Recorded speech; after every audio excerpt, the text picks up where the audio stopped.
ഈ റെസ്ലിംഗ് കിറ്റിന്റെ വീഡിയോയുടെ കമന്റിന് കൂടുതൽ ലൈക്കുള്ള ആൾക്ക് ഞാൻ കൊടുക്കുമെന്ന് പറഞ്ഞാൽ ആളാണിത്.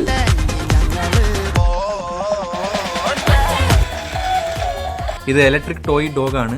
ഇത് ഫുള്ള് പ്ലാസ്റ്റിക്കിലാണ് ഉണ്ടാക്കിയിരിക്കുന്നത്. പക്ഷേ ഈ ചെവി റബ്ബറാണ്. ചാർജ് ചെയ്ത് ഉപയോഗിക്കാൻ പറ്റുന്നതല്ല, ബാറ്ററിയാണ് ഉപയോഗിക്കുന്നത്. 3 ബാറ്ററി ഉപയോഗിച്ചാണ് ഇത് വർക്ക് ചെയ്യുന്നത്.